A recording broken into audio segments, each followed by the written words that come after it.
Well, hello, friends, and welcome back to the Imago Nutrition Podcast, where we do our best to give you practical nutrition strategies to help you and your family flourish. And this is going to be an interesting episode because, speaking of family, Danielle is on with me, our dietitian, our registered dietitian extraordinaire. Danielle, how are you doing? I'm good. How are you? And I'm doing well, and we are family, whether you like it or not. She married my brother, Jared, and so, and she's got an interesting family history in terms of health and nutrition, and she's had an interesting success that we're going to talk about with her health and nutrition. And so, if you or someone you know has high cholesterol, and is grappling or looking for some very practical ways, or maybe just one big thing I can do to have a better health outcome in this area of your life, this is the episode for you. And as I said, we're going to hear from practical and personal experience from Danielle on this. And so if you have a question about anything related to nutrition, head over to imagonutrition.com/podcast. That's IMAGO. nutrition.com/podcast. Just scroll down that page a little bit. You will see a form that you can type your question. You can hit send. It'll come to us, and we will take a look at your question and possibly use it as a topic or a question for a future episode. All right. So with that, Danielle, we're finally doing it. This is the bean episode. Okay. It's the beans episode. You've been talking about beans for weeks now. You've been talking about, Mark, we should talk about beans. So we're going to talk about beans, okay? Because I don't know this story. You've been hinting at it for a couple weeks. You've been talking about, well, I used beans with high cholesterol. I used beans with high cholesterol.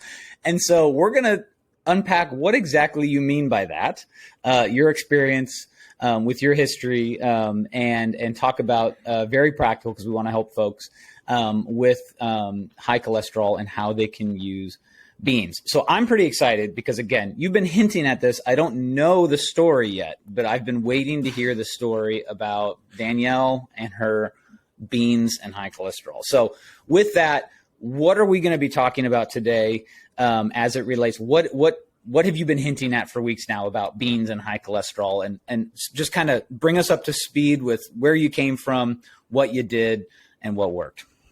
Okay. So my family has high cholesterol, I think on both sides. So I don't remember. I was probably 20s, mid-20s maybe, when I went to the doctor. Little after college-ish, kind of just coming out of college time frame? Yeah. Okay. Yeah. When I went to the doctor and I saw my numbers, my doctor didn't say, "Hey, you have high cholesterol. I'd like you to start this medication." But me being a dietitian, I did not like the numbers that I saw. And so I was like, I really just wish I would not go down the path that my family, is struggling with. They're all on, a lot of them are on high cholesterol medications. And there is a huge genetic component to it. Okay. Mm-hmm. So I'm not trying to beat up on my family.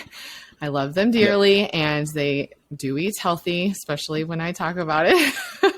But yeah, so I just took it upon myself to make some changes, and the food that I turned to was beans. And I didn't really use beans a lot, mainly just chili was how I was using beans prior to this endeavor.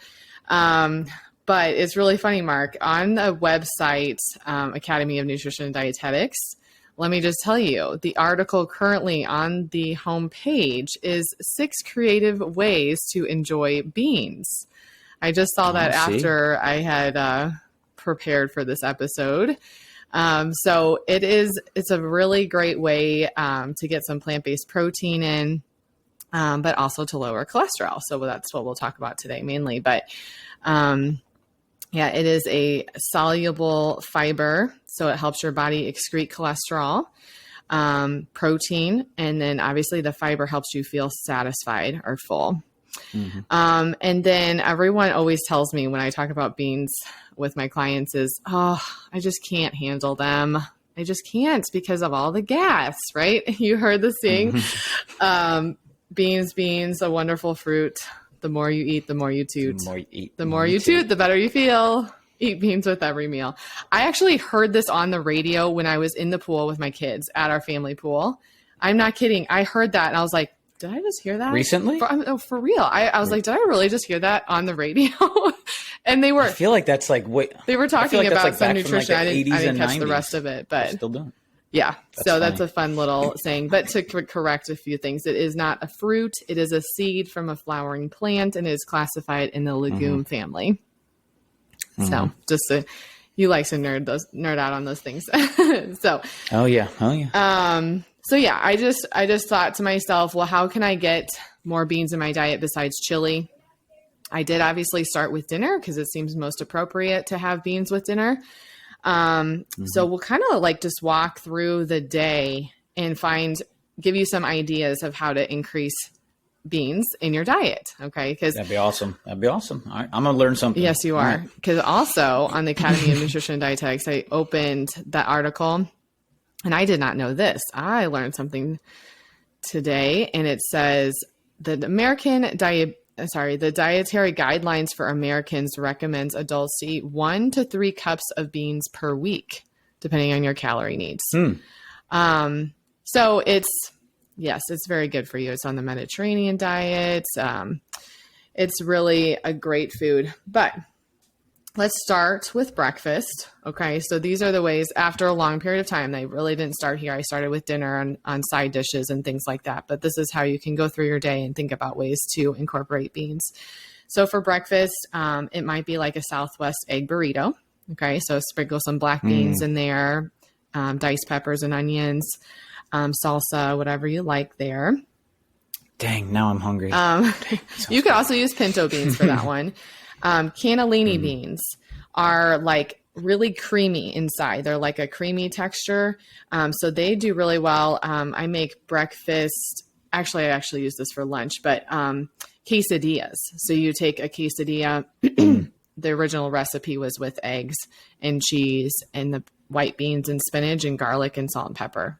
So it's super fast. So that cannellini bean is super creamy if you're going for a breakfast quesadilla. A black bean burger with an over easy egg on top. So that's kind of fun, really pretty, appetizing. For lunch and dinner, here are some ideas. So black bean tacos and black bean burgers are pretty obvious. What I like to do is I make that black bean taco mixture, make a little extra, and then I put it on top of a sweet potato. So it's like a sweet and savory. Your sweet potato boat. Yeah. Yeah, sweet potato boat. Sweet potato boats. I've seen too, like Southwest style stuffed sweet potatoes. So you could put some chicken in there if you want with some black beans instead of mash, just like black beans incorporated in the chicken or enchilada type sauce. Another one is falafel. So like the Greek, you got your feta cheese, cucumbers, tomatoes, pita bread, hummus. But the falafel is so fast and easy to make. You just take those chickpeas, puree them with, immersion blender or just a blender, I suppose, a few spices and make little patties out of them. And then put that in your pita with your hummus and tomatoes, cucumbers. Obviously the chili or veggie soup. Quinoa bowls, that's kind of a little more common or popular right now, is any type of bowl can always incorporate some type of bean, red bean, kidney bean, black bean, whatever you like. What's nice is they all have like a little bit different texture or taste. So you don't have to get bored. Bean salad. So there you go. Have lots of different ones together with that like vinegar type, like a cucumber tomato salad, but on a bean salad. My grandma used to make that. I actually haven't personally made that very much, but it's in our family get-togethers. Add beans to salad or mix them in your next tuna salad. That's another option. Cannellini beans, actually, once again, that creamy texture can go well in pastas. So you just throw a little cannellini beans in your next pasta dish. When we talk about pasta, the Barilla Protein Plus pasta. Have you tried that, Mark? I know you've talked about it. I'd have to check. I have to admit, Carissa does. My wife does all the cooking, and so we may have, and I might not have been aware of it, but I've heard you mention it several times. So the Barilla Protein Plus pasta I like so much because it tastes and looks most like white pasta, which means most people like it more. There's also pasta out there that's like red lentil or chickpea pasta. I know we've done a fair amount of chickpea, but there's the chickpea pasta and the red. I do like the taste of the red lentil pasta. I had made a meal for my family last weekend for 4th of July, and I used the Barilla Protein Plus pasta. I said, Dad, this is going to fill you up pretty fast. So, because it has 10 grams of protein per serving. I just definitely nerded out on my family on the 4th of July. And he was like, yeah, it tastes really good. I can't believe this is made out of beans. And I said, yeah, I know. You can't taste the beans, can you? Because you can't. It just tastes like pasta. Yeah, he was extremely full. So, so you can eat smaller portions. That's a good benefit of that Barilla Protein Plus pasta or bean or lentil pasta. Okay, so moving on to snacks. I talk about these all the time, those roasted chickpeas. Have you seen those? Do you guys use those? The Good Bean, Buena. I don't think we do, but yep. You texted a picture of it to me. Bada Bean, Bada Boom. I really like Bada Bean, Bada Boom. They're fava beans, Fava, and they're like flatter, but the company does a really good job of seasoning. It's like a chip. It's a great chip substitute. It's crunchy, savory. They have all the different flavors you can imagine: honey mustard, mesquite barbecue, rock and ranch, all those things. So, they even have a sweet cinnamon and a cocoa dusted. That's what I'm talking about. What? All right, you're gonna have to show me some of these when we're in St. Louis next, and we're gonna have to go shopping for some of these. Actually, I don't know if we've got them around here in Tennessee. Bada Bean, Bada Boom on Amazon. Oh, okay, all right. Yeah, they're good. Well, the evil empire, we all get. Okay, hummus, obviously with your veggies, or that's the next one. So hummus with veggies, black bean salsa and chips, and I really like dessert hummus. Have you ever seen that in the store? That would assume I do grocery shopping. You already told me that. Okay, so we do we do a ton of hummus. All the kids like hummus. I eat hummus quite a bit, but I don't know about dessert hummus. That sounds intriguing. I like dessert and I like hummus, so if they're going to combine those. Yes, I was at a party and first discovered this, and I didn't find it in the grocery store first. It's just like, it looks like chocolate hummus, and you would think, oh, that doesn't sound good, but it actually is really good. Oh, yes, I have seen that. Yep, I have seen that. And ironically, it was at some social gathering. I can see it. You're right. Okay. I know what you're talking about. You know what? It's kind of funny. I have not made regular hummus for my veggies, but I have made dessert hummus because the cost of dessert hummus is more expensive.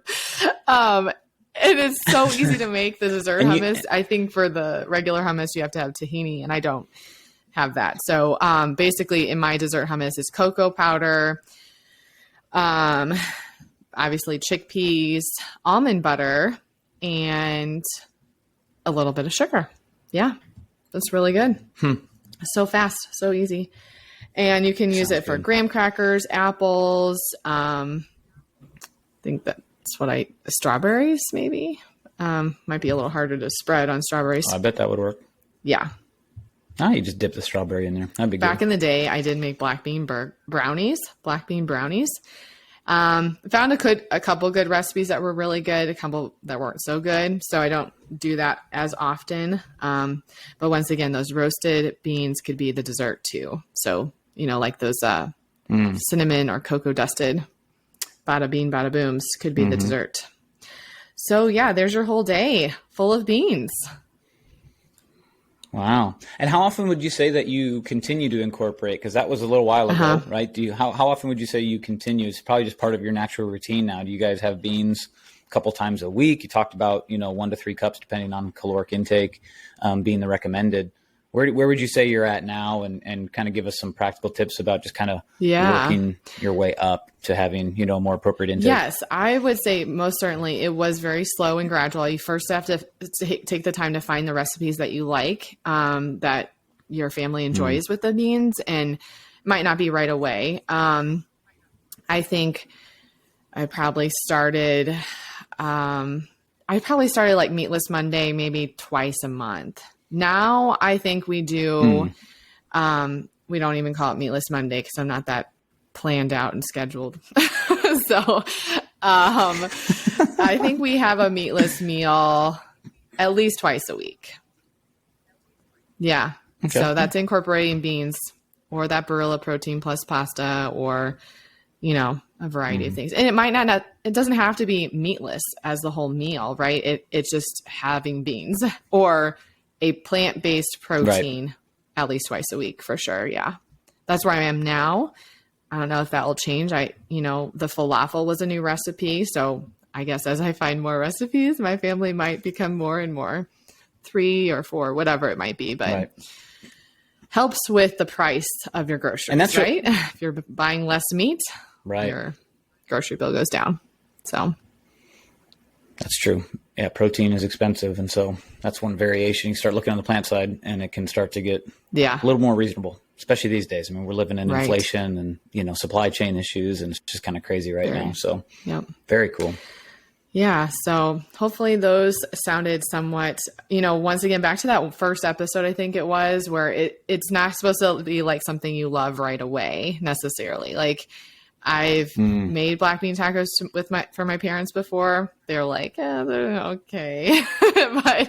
but I mean, if you just keep trying them, you get to the point where you do really enjoy at least what your recipe would be. You got to find what's best for you and your family. So yeah, and that's really the key, right? Is finding what works best and what is sustainable. It's not about ramming new things. And, this is one of the things that we combat with a lot of clients, right? Is just looking at dramatic changes. That doesn't bode well long-term usually, because it's not sustainable. It's people just kind of doing what they think they have to do instead of finding what they like to do within certain frameworks and parameters. And so this is one way that they can just start looking at trying some things. You gave a whole list, and I'm just Googling black bean recipes, or heading over to, eatingwell.com and taking a look at ingredients. And there's just ample benefits, obviously, to incorporating more beans. And there's ample resources out there to help you find what you like in a way to incorporate that. So it's very cool. And we have a resource that we've put together for this, right? And just in terms of high cholesterol. So Danielle, talk a little bit about that. So if you guys head over to imagonutrition.com, so imagonutrition.com/high cholesterol. Okay. That's a page that's dedicated and going to be dedicated to ongoing. We're just going to be adding resources there. Of course, if we can help you personally with high cholesterol, be sure to just reach out to us. You can go to imagonutrition.com, just click the contact us button, shoot us a message if this is something that you are working through and would like some guidance. We're happy to do that. But also head over to, again, imagonutrition.com/high cholesterol. Danielle, you recently authored what we're calling a self-study resource. And so you want to talk just a little bit about that and where or what people are going to get from that resource. Yeah, I had a lot of fun making that. So I feel that because I have some personal experience with that, I'm just a little bit more passionate about the topic. So within the self-study, there's really practical information. It does give you some information about what to understand about basic concepts like fat and fiber and cholesterol and how to read labels and things like that. So I think overall it's just practical. And I feel that it's maintainable, right? We don't want things to be, okay, I learn about this. Now I have to avoid meat, or get rid of your favorite foods or whatever it might be. So I think after reading it, you'll feel like you have a bigger knowledge base, but also just how to bring it to the table, like how to apply it to you and your family. Yeah. And that's also a big point is we don't, if you're the one struggling with high cholesterol, it doesn't mean you're the only one eating that way. Everyone at the table, everyone in your family can be eating that way. So it's going to be beneficial for everyone's health. Yeah. Very cool. Yeah, it's a absolute great document. And like you said, it takes you everywhere from concept to plate, if you will, just from the general knowledge and the understanding, which is really empowering, is knowing that, having clarity on some of those concepts, understanding nutritionally, some of the impact. And then, but again, it gets right down to the plate. And I think they're even called like action steps or something like that. And that's what we just love, which is very practical, because that's what we're about, is practical nutrition strategies. Theory is great, but at some point it's got to get down to the plate. And so that sort of rhymed. And so maybe I should say that more often, but yeah, so be sure to head over again to imagonutrition.com/high cholesterol. We would love to serve you with that resource, that self-study. And so if this episode, anything else, Danielle? I was about to end it, but I just want to make sure. Anything else on this? The bean This episode, was the bean episode. Yeah. We did the bean episode. Beans lower your cholesterol. I'm pretty pumped. They lower your cholesterol because of the fiber. Yep. And beans lower cholesterol. Choosing a plant-based protein. So awesome. And we talk a lot about both of those. In fact, with most clients, right? We talk about, kind of overall intake, yes. Energy balance, calories in context, yes. But we do spend a lot of time focused on protein for specific reasons, fiber for other reasons, not to say that, carbs and fats aren't important. They absolutely are. They have distinct advantages and are important for many health outcomes, but particularly protein, particularly fiber, is a big emphasis with a lot of folks, and the health benefits and the outcome from having optimal intakes of those is just ample. So that's why we talk about it, because it matters. So very cool. Well, thanks for telling the bean story. I got to hear for the first time. And so, and thanks for just the list too, from breakfast, lunch to dinner. It's just very practical. All that stuff sounds appetizing.